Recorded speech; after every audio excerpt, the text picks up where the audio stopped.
एक रात अनिल अपनी पत्नी मोना के साथ शादी की पार्टी से अपने घर को लौट रहे थे। रात ज़्यादा होने की वजह से कोई सवारी गाड़ी नहीं मिल रही थी। अनिल का घर मुश्किल से 3 किलोमीटर की दूरी पर देहरादून के एक पहाड़ी गांव में था।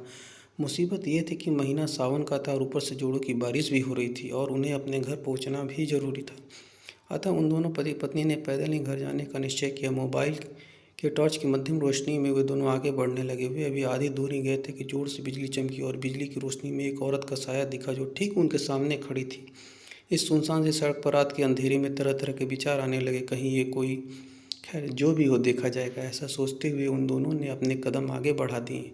लेकिन बिजली अब बार बार लगातार चमकने लगी थी और उस बिजली की चमक में वो औरत दूर से ही साफ दिख रही थी।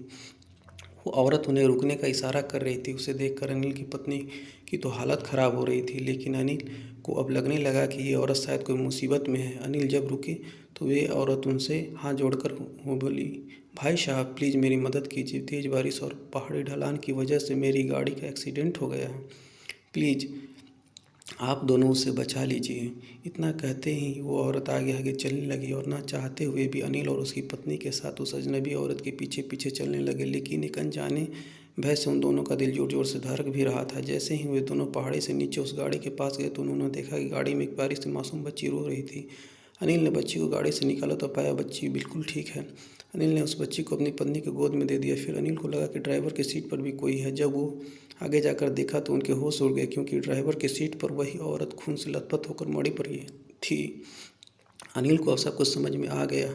वे दोनों पति पत्नी बच्ची को लेकर गोद में अपने घर की तरफ आगे बढ़ गए। रास्ते में उनकी पत्नी ने उनसे पूछा, वो औरत कौन थी?